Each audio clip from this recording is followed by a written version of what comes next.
Hello guys, इंट्राडेच्या फुल कोर्समध्ये तुमचं स्वागत आहे. आणि पहिलं बेसिक चॅप्टर होतं मार्केट स्ट्रक्चर आणि नेक्स्ट बेसिक पण खूप महत्त्वाचं चॅप्टर आहे कॅन्डलस्टिक पॅटर्न. जशी आपली बाराखडी असते ना अ आ इ, आणि ज्याच्यामुळे आपण आपली मराठी भाषा शिकतो आणि तशीच मार्केटची पण भाषा असते आणि त्याला म्हणतात कॅन्डल्स. ज्याने आपल्याला हे समजतं की मार्केटला नक्की आपल्याला काय सांगायचं. आणि जसे दोन जोड शब्द बनवून जसं आ आणि ई बनवून आई बनतं, तसेच दोन कॅन्डल्स किंवा तीन कॅन्डल्स बनवून एक पॅटर्न बनतं. ज्याच्याने आपल्याला समजतं की मार्केटचा ट्रेंड काय आहे, आता मार्केट कुठे जाणार आहे. चला सुरू करूया. आजच्या कोर्समध्ये आपण शिकणार आहोत की how to read candlestick chart, त्याचे टाईप काय असतात आणि ते यूज कसे करायचे. तर चला सुरुवात करूया. तर नॉर्मली तीन टाईपचे कॅन्डलस्टिक चार्ट्स असतात. एक असतं रिव्हर्सल कॅन्डलस्टिक पॅटर्न, सेकंड आहे कंटिन्युअस कॅन्डलस्टिक पॅटर्न आणि थर्ड आहे नॅचरल कॅन्डलस्टिक पॅटर्न. आता फर्स्ट आपण स्टार्ट करूया रिव्हर्सल कॅन्डलस्टिक पॅटर्न काय असतं, पण त्याच्या आधी आपण बेसिक करूया. तर रिव्हर्सल कॅन्डलस्टिक पॅटर्न नॉर्मली काय असतं की आपल्याला हे इंडिकेट करतात की आता मार्केट रिव्हर्स होणार आहे. म्हणजे सपोज मार्केट जर डाऊन ट्रेंडमध्ये आहे, म्हणजे खाली येत आहे मार्केट, आणि अशी काहीतरी एक कॅन्डल बनते या असं काहीतरी पॅटर्न बनतं की ज्यामुळे मार्केट त्या कॅन्डल नंतर ऑटोमॅटिक वरती जायला सुरुवात होते आणि त्याच कॅन्डलमुळे काय होतं, मार्केट रिव्हर्स होतं आणि त्याच कॅन्डलला म्हणतात रिव्हर्सल कॅन्डलस्टिक पॅटर्न. आता आपण नॉर्मली दोन बेसिक गोष्टीवरती काम करूया. एक तर असं की ग्रीन कॅन्डल आणि रेड कॅन्डल. आता ग्रीन कॅन्डल ही नॉर्मली एक हॅपी गो लकीची कॅन्डल असते. म्हणजे आता आपण ग्रीन कॅन्डल आली म्हणजे काय होणार आहे, मार्केट वरती जाणार आहे. आणि रेड कॅन्डल जी असते जी बेरिश कॅन्डल असते, म्हणजे त्या कॅन्डलमुळे आपल्याला कळतं की मार्केट आता खाली येणार आहे. हे सिम्पल एक बेसिक आहे आणि सिम्पल आहे की ग्रीन कॅन्डल म्हणजे बाईंग होते मार्केटमध्ये आणि रेड कॅन्डल होते म्हणजे काय होते, मार्केटमध्ये सेलिंग होते. बाईंग आणि सेलिंग आपण नंतर खूप चांगल्या याच्यामध्ये डिस्क्राईब करूया, पण आपण आता जस्ट स्टार्ट करूया. आता हे दोन कॅन्डल्स आहेत इथे, ही आहे रेड कॅन्डल आणि ही आहे ग्रीन कॅन्डल. ओके, आणि रेड कॅन्डल म्हणजे काय, सेलिंग होते मार्केटमध्ये, आणि ग्रीन कॅन्डल म्हणजे काय, बाईंग होते. आता ही जी कॅन्डलची ही जी आहे मेन, ह्याला म्हणतात बॉडी, म्हणजे रिअल बॉडी. आणि हे जे वरती जी आहे खाली, ह्याला म्हणतात विक.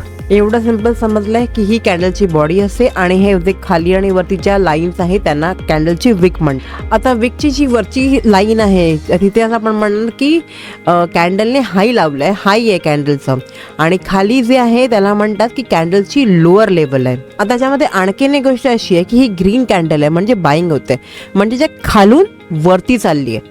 नेहमी लक्षात ठेवा, जेव्हा ग्रीन कॅन्डल आहे त्याची ओपन प्राइस ही खाली असते, इकडे असते, इथे याची ओपन प्राइस आहे आणि इथून ही वरती चालली आहे म्हणजे ही क्लोजिंग प्राइस आहे. आता हे विक म्हणजे काय असतं, म्हणजे इथे असं आहे की कॅन्डल इथे ओपन झाली आहे. ओके, इथे ओपन झाली आहे, पण काय झालं आहे की इथे सेलरने थोडं कॅन्डलला पुश करायचा प्रयत्न केला, म्हणजे इथपर्यंत खाली, या विक म्हणजे काय, इथपर्यंत खाली जाऊन आली कॅन्डल. पण इथे काय सेलरमध्ये ताकद नव्हती, इथे काय झाली, सेलरमध्ये ताकद नव्हती, म्हणून बायरने परत घेऊन आले कॅन्डलला आणि हे इथपर्यंत आली आणि इथे क्लोजिंग प्राइस झाली आहे, इथे क्लोज प्राइस झाली आहे याची. आता इथे पण वरती काय झालं आहे, इथे वरती काय झालं आहे हाईजला, की इथे पण सेलरने, इथे काय झालं, इथे झालंय की बायरने आणखीन वरती न्यायचा प्रयत्न केला होता, इथपर्यंत न्यायचा प्रयत्न केला होता, पण ह्याच्यानंतर बायर्समध्ये थोडी ताकद कमी झाली आणि सेलर्सने इथपर्यंतच काय केलं, कॅन्डलला क्लोज केलं.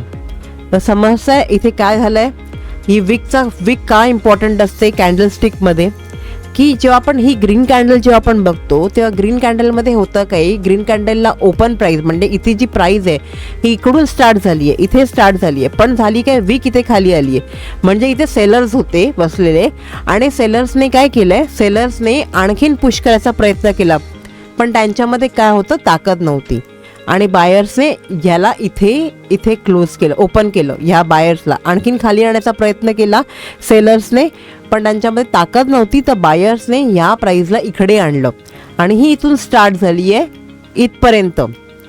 परत काय झालं की बायर्सने आणखीन वरती न्यायचा प्रयत्न केला, इथपर्यंत न्यायचा प्रयत्न केला कॅन्डल्सला, इथपर्यंत प्राइसला वरती न्यायचा प्रयत्न केला, पण इकडून बायर्समध्ये ताकद नाही आहे आणि सेलर्सने काय केलं, इकडे प्राइसला क्लोजिंग दिली. सेम टू सेम असंच आहे रेड कॅन्डलमध्ये. आता रेड कॅन्डल म्हणजे काय, सेलिंगची आहे. म्हणजे सेलिंग म्हणजे काय की खाली जाणार आहे. बाईंग नेहमी वरती होतं, सेलिंग नेहमी खाली होतं. आता ही इथे ओपन इथे झाली आहे. ग्रीन कॅन्डलला ओपन खाली होते आणि क्लोज वरती होते, आणि रेड कॅन्डलला काय होते, ओपन वरती होते आणि क्लोज खाली होते. आता परत इकडे तेच झालंय. इथे काय झालंय की बायर्सने वरती न्यायचा प्रयत्न केला, पण झालं काही, बायर्सने ताकद नाहीये आणि सेलर्सने इकडे आणून सोडलंय कॅन्डलला, आणि इथे ओपन प्राइस झाली आहे. परत तेच झालंय की परत सेलर्सने आणखीन खाली न्यायचा प्रयत्न केला होता, पण आणखीन खाली ती गेली नाही, कारण थोडी बायर्समध्ये ताकद होती. म्हणून इकडे ह्याला काय झालंय, प्राइस क्लोज झाली आहे. कळतं नेहमी की सेलर्स आणि बायर्समध्ये ताकद किती आहे. ह्याच्या पुढे आपण दुसरा कॅन्डलस्टिक पॅटर्न सुरुवात करूया. आपले 3 पॅटर्न असतात, रिव्हर्सल, कंटिन्युअल पॅटर्न आणि नॅचरल पॅटर्न. तर आपण पहिलं स्टार्ट करूया नॅचरल पॅटर्न पासून. आता नॅचरल कॅन्डलस्टिक पॅटर्न मध्ये येतात डोजी. डोजी हे या पॅटर्न मध्ये असतात.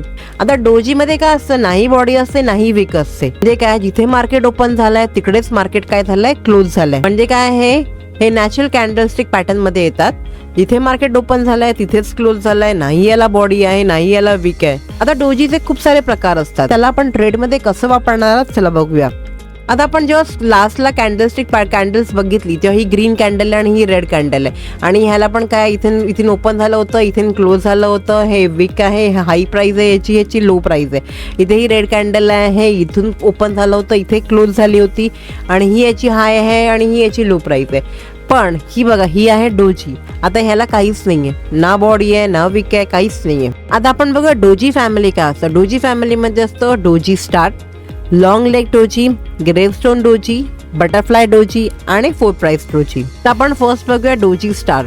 आता डोजी स्टारने आपल्याला कसं करणार की इथून मार्केट वरती जाणार आहे की खाली जाणार आहे. आता डोजी स्टार मध्ये आपण ट्रेड कसं करणार, सपोज असं बघूया की मार्केट खाली येत आहे, म्हणजे मार्केट डाऊन ट्रेंडला आहे, खाली येत आहे, आणि इथे डोजी झालंय, ही डोजी स्टार आली आहे.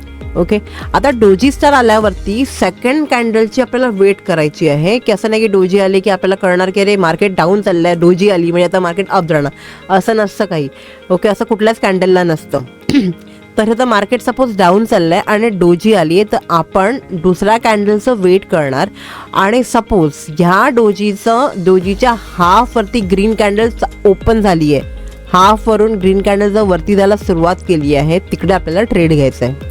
तर नॉर्मली डोजीचा अर्थ काय होते की इथे बायर आणि सेलर कोणीही नाही आहेत. म्हणजे सपोज एक डाऊन ट्रेंडला आले, मार्केट डाऊन ट्रेंड चालू आहे, म्हणजे सेलिंग चालली आहे, कंटिन्युअसली सेलिंग करतात लोक, आणि डोजी बनताय. डोजी म्हणते म्हणजे आता इथे सेलर संपलेत, आता इथे सेलर पण नाही आहेत आणि ते बायर पण नाही आहेत. आणि ह्याच्यानंतर जर एक ग्रीन कॅन्डल बनते आणि ग्रीन कॅन्डल ह्याचा हाय ब्रेक करते, म्हणजे ह्याच्या हा ब्रेक इथून अर्ध्यावरती कॅन्डल असते, म्हणजे आपल्याला कळतंय की इथे काय होणार आहे, मार्केट मे बी रिव्हर्स होईल आणि मार्केट वरती जायचं आपला सिग्नल मिळतं की इथून मार्केट अप जायला सुरुवात होईल. तसं आपण डोजी स्टारने ट्रेड केलं तसं आपल्याला लॉंग लेग डोजीमध्ये पण ट्रेड करायचंय. तसंच करायचंय की सपोज डाऊन ट्रेंड होत आहे, डाऊन ट्रेंड आला आहे किंवा अप ट्रेंड आला आहे, अप ट्रेंड चालू आहे, आणि काय होत आहे, मार्केट काय झालं अप ट्रेंडमुळे मध्ये की मार्केट आता ही डोजी आली आहे. डोजी आली म्हणजे इथे काय झालंय, अप ट्रेंड चालू आहे म्हणजे बाईंग चालू आहे, आणि डोजी आल्यामुळे काय झालं, आता इथे बायर्स काय झालंय, कमी झाल्यात किंवा संपायला आल्यात, नाही आहेत आता बायर्स इकडे.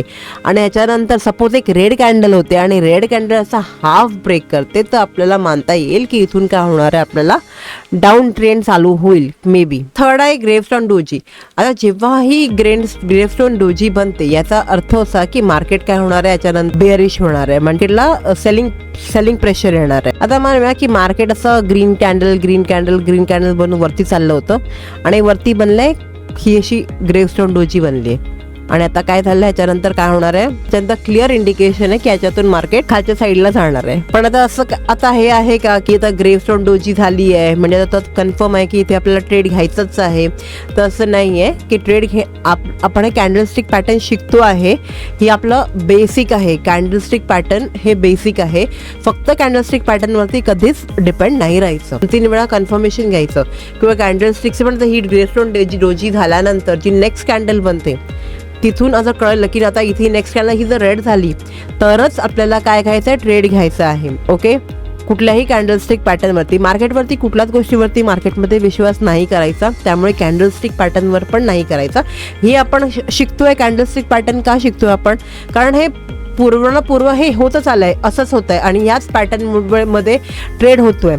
पण आपण ह्याच्यावरती फक्त कॅन्डलस्टिक पॅटर्न बघून आपण ट्रेड करणार आहोत का? नाही. आपल्या ह्याच्याशिवाय पण बऱ्याच गोष्टी बघाव्या लागतात, ते आपण पुढे बघणार आहोत. पहिल्यांदा आपण स्टार्ट करूया आपली डोजी आपली ही ग्रेवस्टोन डोजी तुम्हाला आता कळली असेल, तर आपण नेक्स्ट जाऊया बटरफ्लाय डोजीवर. आता ही बटरफ्लाय डोजी आहे. आता ही बटरफ्लाय डोजी सपोर्टच्या साईडला आपल्याला दिसली कुठे? आता सपोर्ट साईड काय असतं? सपोर्ट अँड रेजिस्टन्सचा व्हिडिओ आपला राहिलाय, आपण बनवूया ह्याच्यानंतर ह्या पॅटर्न नंतर आपण प्राइस ऍक्शनच्या आधी सपोर्ट अँड रेजिस्टन्स करणार आहोत. पण बेसिकमध्ये सपोर्ट अँड रेजिस्टन्स म्हणजे काय की जेव्हा ही कॅन्डलस्टिक पॅटर्न्स आहेत, ही कॅन्डल्स येतात आणि हे असं खालीवरती येतात आणि ह्या साईडला ह्याला सपोर्ट घेतोय, म्हणजे ह्याच्या खाली ती येत नाहीये. याच्या खाली जेव्हा मार्केट खाली जात नाहीये किंवा ह्याच्या खाली कॅन्डल्स येत नाहीये, तर ही एक लाईन ड्रॉ करतो आपण, त्याला आपण सपोर्ट म्हणतो. तिकडे जर बटरफ्लाय डोजी दिसली आपल्याला, जिथे आपल्याला जर सपोर्ट लेवल आपल्याला कळलं की बटरफ्लाय डोजी झाली आणि बटरफ्लाय डोजी आल्यानंतर जर वरची कॅन्डल ग्रीन कॅन्डल असेल, म्हणजे समजणार की आपण मार्केट आता वरती जाणार आहे. आता 4 प्राइस डोजी काय असतं? म्हणजे 4 प्राइस डोजी म्हणजे काय? आता ही डोजी आहे, याच्यानंतर जी नेक्स्ट कॅन्डल बनेल, सपोज ही याच्या जी नेक्स्ट कॅन्डल बनेल ती जी ग्रीन कॅन्डल बनली, ओके, ह्याच्यावरती जर ग्रीन कॅन्डल बनली अशी, ओके, तर समजायचं काय होत आहे? मार्केट वरती चाललंय. किंवा याच्या खाली जर रेड कॅन्डल बनली तर काय समजायचं? मार्केट खाली चाललंय. म्हणजे ही डोजी आपल्याला काय आहे? ही आपल्याला कुठलं इंडिकेशन देत नाही. ह्याच्यानंतर जी नेक्स्ट कॅन्डल बनते, ही डोजी आल्यानंतर जी नेक्स्ट कॅन्डल बनते, त्याच्यामध्ये आपल्याला कळतं की मार्केट वरती जाणार आहे किंवा खाली जाणार आहे. तर डोजी फॅमिली तुम्हाला कळली आहे, नॅचरल कॅन्डलस्टिक पॅटर्न आहे. एकदा परत रिवाइज करू. डोजी स्टार, जर मार्केट खाली चाललंय, मार्केट डाऊन साईडला आलंय आणि डोजी स्टार आलाय, ओके, ह्याच्यानंतर सपोज एखादी ग्रीन कॅन्डल तुम्हाला दिसली, म्हणजे काय होत आहे? इथून काय होणार आहे? मार्केट वरती जाणार आहे. डोजी स्टार म्हणजे ह्याला ज्या ना बॉडी असते ना विक असतं, ही काय असते? सिम्पल अशी असते. आणि ह्याचा अर्थ काय होतो की ते बायर्स पण सपोज हे वरून जर खाली येत आहे, म्हणजे जर हे डाऊन अप ट्रेंडला आहे आणि अप ट्रेंडला जर डोजी झाली आहे, म्हणजे काय आहे? बायरची स्ट्रेंथ नाही आहे आता. आणि डाऊन ट्रेंडला झाली आहे म्हणजे काय? सेलरची स्ट्रेंथ नाही आहे, आता शिल्लक नाही आहे. आणि ह्याच्यानंतर काय होणार आहे? आता रिव्हर्स होणार आहे. पण नेक्स्ट कॅन्डलचं जे पण येते नेक्स्ट कॅन्डल, ग्रीन कॅन्डल किंवा रेड कॅन्डल, त्याच्यानंतर आपल्याला कळणार की मार्केट अप जाणार आहे की डाऊन जाणार आहे. सेमच असं आहे लॉंग लेग डोजीला पण सेमच आहे की ही पण कॅन्डल अशीच करते आपल्याला की जर सपोज आली आहे, अपवर्ड आहे मार्केट आणि ही झाली आहे, तर नेक्स्ट कॅन्डलमुळे आपल्याला कळणार की मार्केट अपवर्ड जाणार आहे की डाऊनवर्ड जाणार. ग्रेवस्टोन डोजी जेव्हा येतं, द ग्रेवस्टोन डोजी म्हणजे काय? जेव्हा ही रेजिस्टन्स साईडला वरती येते, म्हणजे रेजिस्टन्स म्हणजे काय? ज्या वरच्या साईडला, म्हणजे ह्याच्यानंतर मार्केट टच नाही होत, ह्याच्या वरती जात नाहीये. सपोज असं मार्केट गेलंय, असं गेलंय, ह्याच्या वरती नाही जाते. आणि ही ते वरती कुठेतरी तुम्हाला ग्रेवस्टोन डोजी दिसली, अशी झाली आहे, म्हणजे काय होत आहे की आता काय होणार आहे? ह्याच्यानंतर मार्केट बेरिश होणार आहे, म्हणजे मार्केट खाली पडणार आहे. पण ह्या ग्रेवस्टोन डोजीचे नेक्स्ट कॅन्डल चेक केल्यानंतर, त्याच्यानंतर जर नेक्स्ट कॅन्डल जर रेड कॅन्डल आली, म्हणजे काय होणार आहे? मार्केट काय बेरिश होणार आहे. Same to same butterfly doji आहे. बटरफ्लाय डोजी सपोर्ट साईडला आली, म्हणजे खालच्या साईडला आली, खालून जर सपोर्ट घेत आहे मार्केट, खालच्या साईडला आणखी जात नाहीये आणि त्या साईडला कुठेतरी ही बटरफ्लाय डोजी बनली आहे. आता ही बटरफ्लाय डोजी बनल्यानंतर जर ग्रीन कॅन्डल आली वरती, म्हणजे काय होणार आहे? मार्केट वरती जाणार आहे, ओके, आणि तिथे आपण ट्रेड घेऊ शकतो. तसं ही आहे 4 प्राइस डोजी. याला काहीच नाही आहे, त्याला काहीच नसते. ह्याच्यानंतर जर खाली रेड कॅन्डल आली तर मार्केट खाली जाणार आहे, वर कॅन्डल आली म्हणजे काय होणार आहे? मार्केट काय होणार आहे? वरती जाणार आहे. हे एक आपलं सिम्पल एक डोजी फॅमिली आपल्याला कळली आहे. जर नाही कळली तर तुम्ही मेसेज करू शकता, मी तुम्हाला परत एक्सप्लेन करू शकते.